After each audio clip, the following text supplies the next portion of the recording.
Welcome to the Next Generation Fishing Report. I'm your host, Andy Alvarez, and today we have Captain Danny Barrow here. We have Mike and also Devin here as well. We're going to get into what was being caught. Mike and Devin are going to be talking about what was being caught over the weekend. We're also going to get into the hot fish, which is the dolphin, and Mike and Devin are going to talk about that as well. And we're going to get into the rig of the week, also with Mike and Devin. And then the debate of the week with me and Danny. We're going to talk about the shark problem that we've been having here in South Florida. And the weather and predictions, and everything else when we get back. Welcome to X Generation Fishing Report. Well, fishing report for the week. That's right. So I heard from a reliable source, I can't mention his name, but it rhymes with Schmapped and Schmammy, that the dolphin bite is really picking up out there. That's right. And they're good size too. Oh yeah, that's hot fish. So we're gonna get to that in a second. Let's just do the report real quick. I've been hearing some sailfish around lately. The sailfish bite is just in time. There's a cool little tournament happening down south, but it's here just in time. The sailfish are around. I heard that's one of your favorite fishes to catch, sailfish. No, no. It's actually Andy's favorite, and it's because he gets pushed in the water every time he catches one. Yeah. Well, when you're on that big Hatteras, it tends to happen. You know, right. If you're backing down on a fish or something, I get it. But you know what? Sailfish, though, it's weird because there's a lot of people out there who want to catch them, tourists especially, because they're big. They put on a show. They put on great stuff aerobatics, like jumping out of the water. However, there's other people. Like last week, we were at the fishing club of the Palm Beaches, and there was a father and son there I was talking to, and they were talking about how they still haven't gotten their first sailfish yet, or their first wahoo. And I said, just keep doing it. You really don't have to do anything special for sailfish. You can live bait, you can troll, you can dead bait. I've caught them on everything. Let me tell you what you have to do to catch sailfish. It's a big secret, right? You don't target them. Yeah. You go for the kingfish, exactly. You go for the wahoo, the dolphin, and if you guys are watching, the people I was just talking about, that's exactly true. I mean, I've caught them on stinger rigs. I've caught them on wire. I've caught them trolling for wahoo. I've caught them on lure. I mean, that's exactly right. Put it in your head that you're going to go king fishing or something, and you'll catch one. Or I've caught them on dead bait. I put a dead bait, triple hook dead bait rig out, and I've caught them. You don't even need that $12 goggle eye. That's right. No, you don't. But they're out there. What sailfish, in my opinion, are good for is practice. I like to use sailfish for practice. I was going to say wrecking your bait and destroying all your lines. What I mean by that is efficiency. When sailfish come through, they come through in packs. You want to try and get multiple hookups if you can. All right, and it's not a big deal if you lose it because it's not like a big wahoo, where you would have eaten it or something like that. So what sailfish are good for is you sit there and practice your efficiency, tying rigs, getting the baits out quickly, having double, triple hookups, and if you're trying to fish as a team, it's really cool. You learn a lot. Your lines and everything. Might as well experiment on those stupid fish. So that's that. Have you heard of anything else other than sailfish? Other than my report from my secret source about the dolphin. Let's go into that just one more second. But I did hear the grouper is still biting out. Yes. Absolutely. I've heard from a few people that grouper is still out there. And on the inside, not in too deep of water. I heard the Kubera snapper are out there too. Right now, the Kuberas are out there. The other thing I've been hearing about, there's bait all over the beaches. So that's a good sign for us. Up to a quarter mile out. That's a good sign. That water's the clarity's starting to come back, the salinity level's starting to come back up. The water's dirty, but that means that the salinity is probably pretty good. It's that level. The fresh water will sit on top and the bait will be on the bottom. That's right. Mm-hmm. And it's coming that time of year also, and a lot of people don't know about it too. You see those bigger jacks starting to push through, so they're going to be busting on those bait. That's when you see the bait jumping. Yep. So if you don't see any commotion in the water when you see that bait jumping, they're usually trying to escape from something. Yep. It's not like they just jump to jump. Yeah, absolutely. They're not like sailfish. They don't jump to get their parasites off of them. So let's go into the dolphin. So the dolphin bite. Dolphin bite, I heard, with the winds the way they're pushing, it's coming from the northeast right now. We've had a lot of wind pushing from the east, northeast. So you're going to have a lot of that seaweed, a lot of that debris stacking up like that. And clear edges. Clear edges, fish those rips, and you'll find the dolphin out there. I'm really shocked that they're still around this time of year, and the sizes that they're around. Yeah. So it's been a lot of cows, really no flippers in the boat. Right. All gaffing. Yeah. Yep. Anybody catch dolphins. Anybody Andy, but you. Andy proved that right when we went fishing. That. But hey, listen, that day anybody could have caught a dolphin. That's the, you know, you. Anyway, so the other thing is you know, you just got to run and gun for them. You got to look for those patches like Devin was talking about, the edges. You got to look for anything that's different than regular water. If you see a slick, an edge, a piece of debris, a splash, anything that you're looking for something that's different. So on the latter half, Andy says anybody can catch a dolphin. It's our running joke, everybody. Anybody can catch a dolphin. But there's the times of day when you go fishing for those dolphin and they've ate their fill. So there's different techniques we can work to work those dolphin backs up and get them to feed again. That's right. And going into the rig of the week, this is certified candy on these dolphins. That's right. So we have Mr. Mullet's squid here. Okay, it's a little frosty because we had it out, so it's got some froth. These squids are beautiful. Doug puts a lot of work into these squids to put them together to get that pink and that green under them to get them that natural flash look in the water. And he brines them and they're rigged properly. You pull these things almost all day. So let's talk about the rig, okay? So Doug does such a great job. I like to rig my own stuff, but lately I have been using Doug's because, let's face it, I don't want to sit there and rig every night before I go fishing. It takes out some of the fun away. You get less sleep, stuff like that. And especially when you're targeting certain fish, you know, it's just so much easier, especially with his Wahoo rigs, which is the mullet. These are considered dolphin rigs, although you catch blackfin tuna. Ray, my buddy Ray, has caught some really big blackfin tuna on the shotgun on one of these squids that Doug. So blackfin tuna don't normally bite trolling, or if they do, they're small. These were big. Ray put them shotgun down the middle, and he got 2 nice ones. All right. The other thing is, let's talk about. So we're not going to show you how to rig because they're already rigged, but I'll tell you how to use them. Tell them where you can get them. Yeah, you can get them here at xgen, which is obvious. Okay, this is the #1 place where you can get these. I don't know anywhere else where Doug has these, but I think they are other places. And Andy does want you to support local tackle stores. So if there is a local tackle store near you, this is the home of Mr. This is the home. Mullet, that's right. You know you're always going to get those in stock here. Mr. Mullet, Doug, actually does a lot of his rigging here as well. So this is where he gets a lot of the stuff for his rigging. So this is where you want to be. Now, let's talk about how to use them. Yeah, absolutely. So when you're targeting dolphin, if you find those edges, if you find those slicks, put them out. But so the way I like to use them, right? Yeah. If when I'm prospecting and I'm chasing those slicks like that, and if I find a piece, I'll put 2 out to start, and I'll stagger my distance.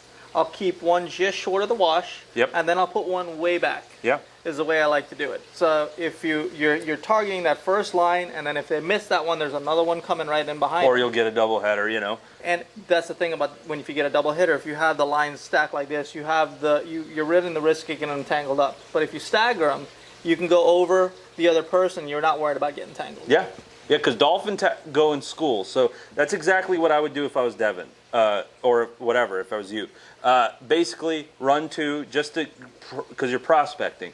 When you're dolphin fishing, if you're on a slick, an edge, a weed line, you don't want to sit there all day. You want to figure out if there's fish there, and if not, you keep moving. Sometimes dolphin are stubborn and they don't want to eat, so you want to play with your speeds, you want to play with letting the bait out further, in closer, whatever you do. But if you're there too long, you've tried everything, move on, find something else.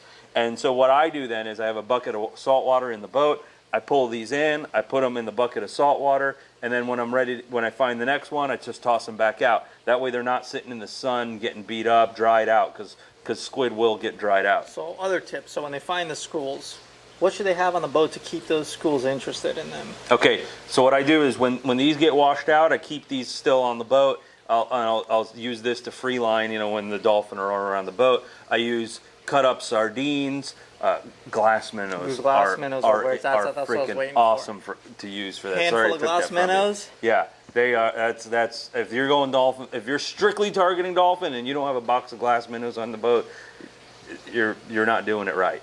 So the other thing is too, do not, if you're on a big weed line where it goes on for miles, and go ahead and put the 2 out like Doug's, like Devin said, like Devin said. Sorry, don't be afraid to put one on a downrigger or a planer or a cigar lead. it sounds crazy because these are mono, but you're dolphin fishing. And I've caught a lot of big dolphin on planers. So don't be afraid to do that. And on that note too, those toothy critters, like, don't be afraid, because if you get the hook, if they come by and they see your bait, if they hit it right, you could end up hooking up and not even cutting off on them. Yeah, it's happened. I've seen it. It happens all the time. You know, people catch wahoo on mono all the time. Devin catches barracuda. That too. That too. Barracuda. Now, if you catch a barracuda on this, you can come in and you can blame Andy because he just jinxed you guys. and it never fails because you will catch a barracuda on mono. Isn't that crazy? It is. Because it really is. because they should cut you off and they don't. And it's always the wahoo that cuts you off. It's because they're snaggled too, so you get caught in the They're middle. not as sharp. They're not as sharp. But this is your. If you have any questions, email us at xgenfishing@gmail.com. And this is your X Generation Fishing Report Rig of the Week. We'll see you next week. The debate of the week. We're going to talk about the shark problem again. Listen, guys, this got brought up. We saw it in the news the other day, and they're talking about how bad the shark population is getting over here in South Florida, and it's all up and down the coast, not just one general area.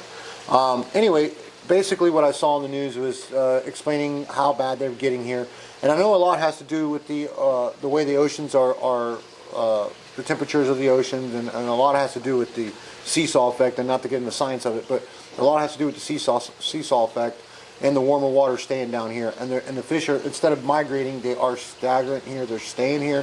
They're not leaving, and they're not migrating. But the real problem is that that is affecting our industry so bad that almost inevitably you can go out there and catch a shark. The commercial and recreational angling, fishing industry, it's taken a big hit with the shark population. Now, if you're going out there and shark fishing, you're guaranteed to catch shark, and great. If that's, I wouldn't be surprised. I'm almost in the ready future to just go into shark fishing. Yeah, mark shark the fishing, shark, and just say, okay, yeah, here we go, shark. I mean, not a lot of people frown on that kind of stuff. Now, granted, if you're not going to use a shark for any purpose, there's no reason to kill it. Don't kill it. I get it. I understand. But if you start putting hooks in them, catching them, bringing them to the boat and releasing them, it's almost like, hey, you're welcome here any time. And they're like, well, hey, if you ain't going to kill me, I'm coming back. Another reason why they're staying here is because of those divers that are going down there and feed them, which it should be illegal, which I'm pretty sure it is, but they can't get caught because you're not going to get caught underwater. Which it's not like they're, and we're debating here tonight, folks, if you notice. It's not like they're everywhere, all over the place, these divers feeding them that I'm aware of. Right. I don't think they do it out of Boynton. And that's pretty gutsy to go out there to begin with. Look, any fool that would do something like that, you're going to get bit. And I know, and one guy, you done got bit, and you know who I'm talking about, because if you're watching, you know who I'm talking about. You done got bit, but you right back at it. I don't get it, man. I don't get it. And you're just like cats. You don't go outside and see a cat on the outside and you want to feed it, and don't expect it to not be there the next day, because it will be there next day. That's correct. At the same time, same bat channel. Now, a lot of times I hear Andy and a lot of these other tournament guys complaining about all the sharks. And here's what's happening. Me and him, we have these talking like, I ain't seen all these sharks. And I really haven't seen the sharks the way that I've heard that I've been seen. In the last week, Yeah, tell that story. I have seen the sharks the way these guys are talking about. It's almost every time. I've been going offshore a lot because the water conditions inside just haven't been the way that I like them. So I've been taking my clients offshore looking for mahi, and we're wahoo fishing and all that stuff.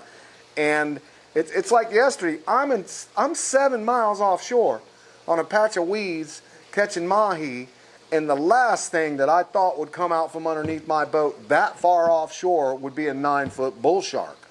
One thing to see the bull sharks in close, but never that far offshore, pop, here's a bull shark. And I've been seeing them everywhere, and I'm like, I'm like, okay, I'm starting to get it, guys. And you got to remember, when you're thinking about offshore, and I'm just going to give you a theory on that, because if there's that many sharks in this area, okay, and the food is actually harder to get when you have that many more sharks, the sharks are going to go looking elsewhere for the food, and that might be the 7 miles offshore that they got to find. Maybe, but here's the deal. Right now, Spanish mackerel are thick here.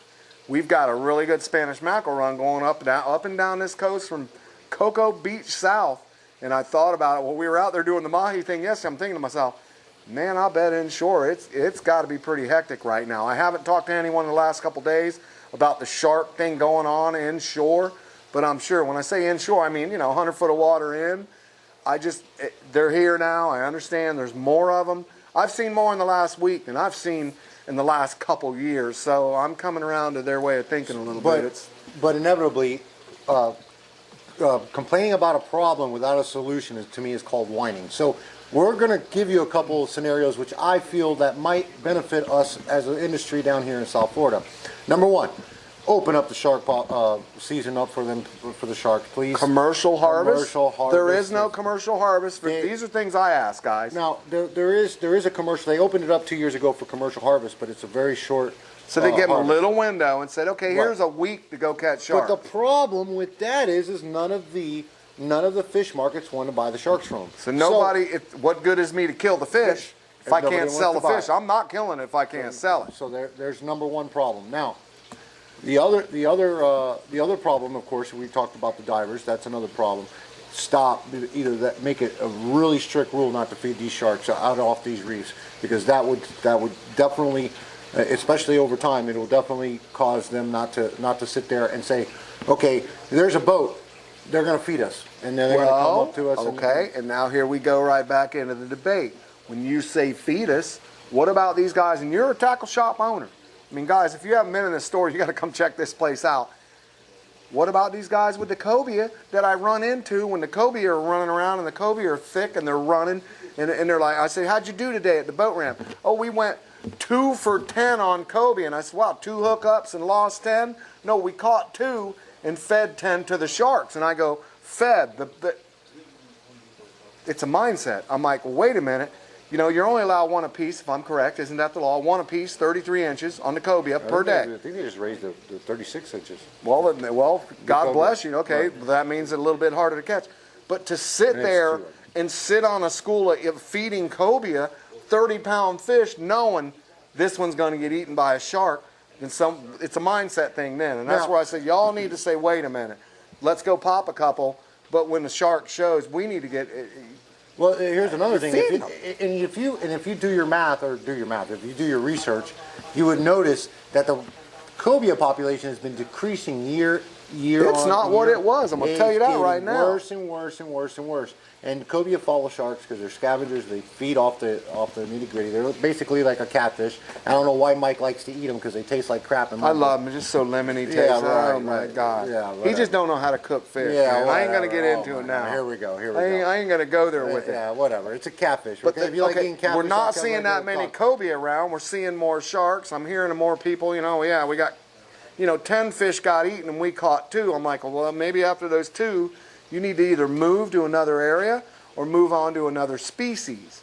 But the shark population in South Florida, I think like NOAA, FWC, or any state where they're having a major issue, right now with these bull sharks, they need to sit down and say, look, how can we do something to where we can help the commercial industry, because it's going to help the recreational industry in the long run, trust me, because guys like him are selling hooks out of their shop to those guys and selling gear, line, everything to catch these fish. They need to find a way to open up, not a big market, because if you open up a big market, you're going to, look, when you invite those people over that would like to buy all your fish, which are from the other side of the world, I think we know who we're talking about. Them people they like to eat a lot of fish.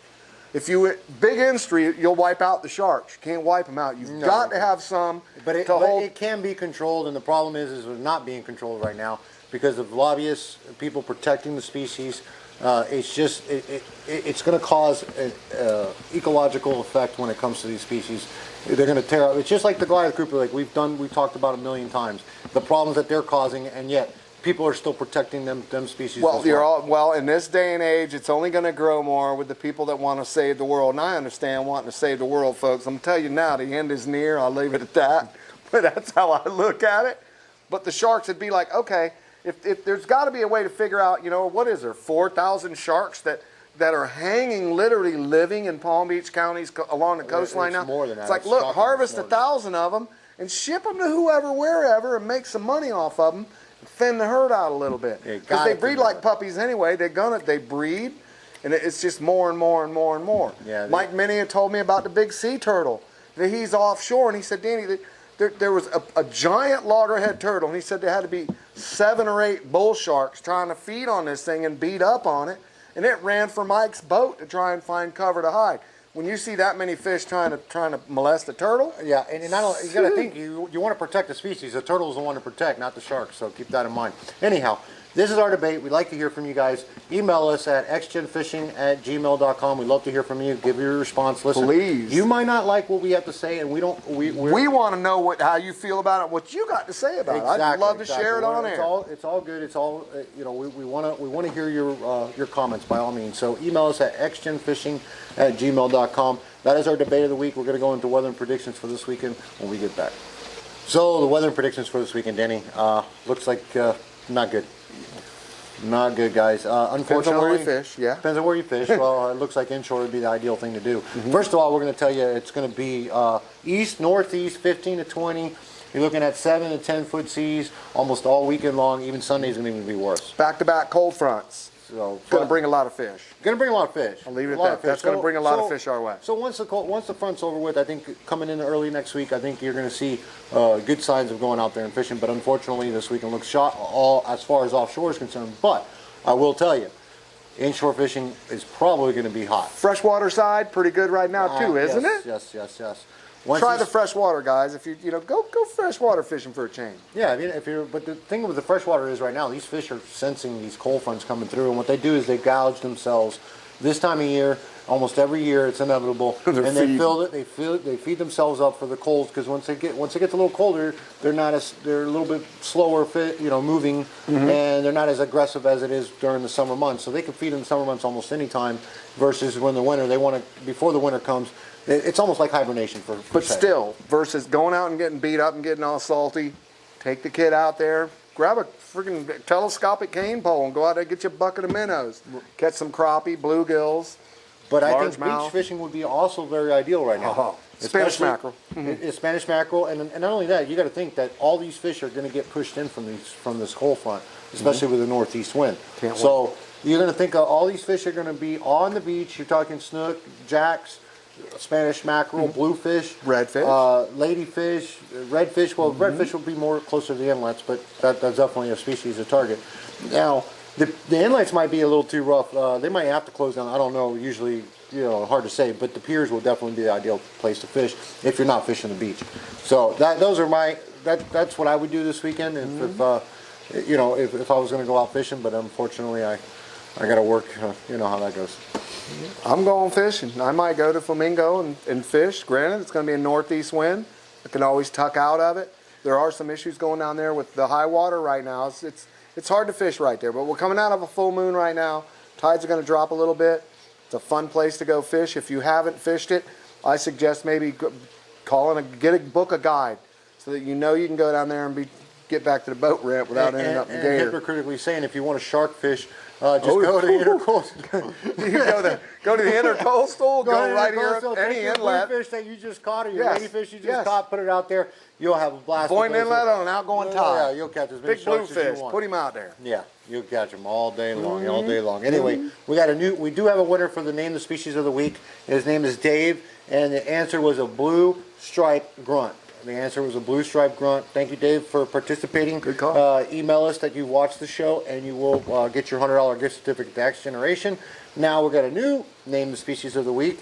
This one now is starting off at $25 gift certificate to X Generation, and Wayne here is going to post a picture of that species right now for you, and you must email us at xgenfishing@gmail.com to let us know that what name the species, and you got to name it correctly, and if you do name it correctly, you must watch the show next week to see if you are the winner, and then you will receive that $25 gift certificate to X Generation.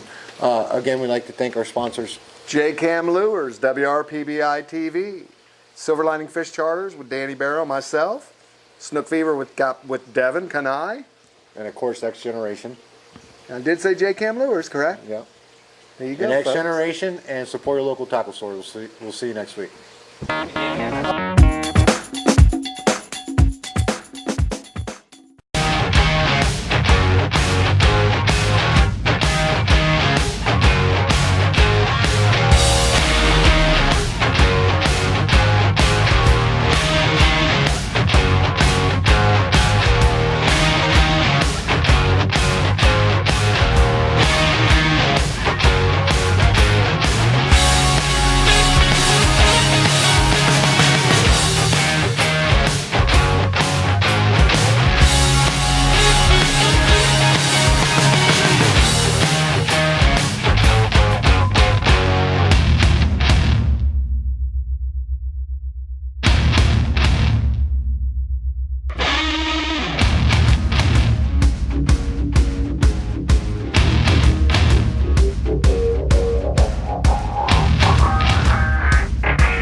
is because there are some issues that are worth fighting for.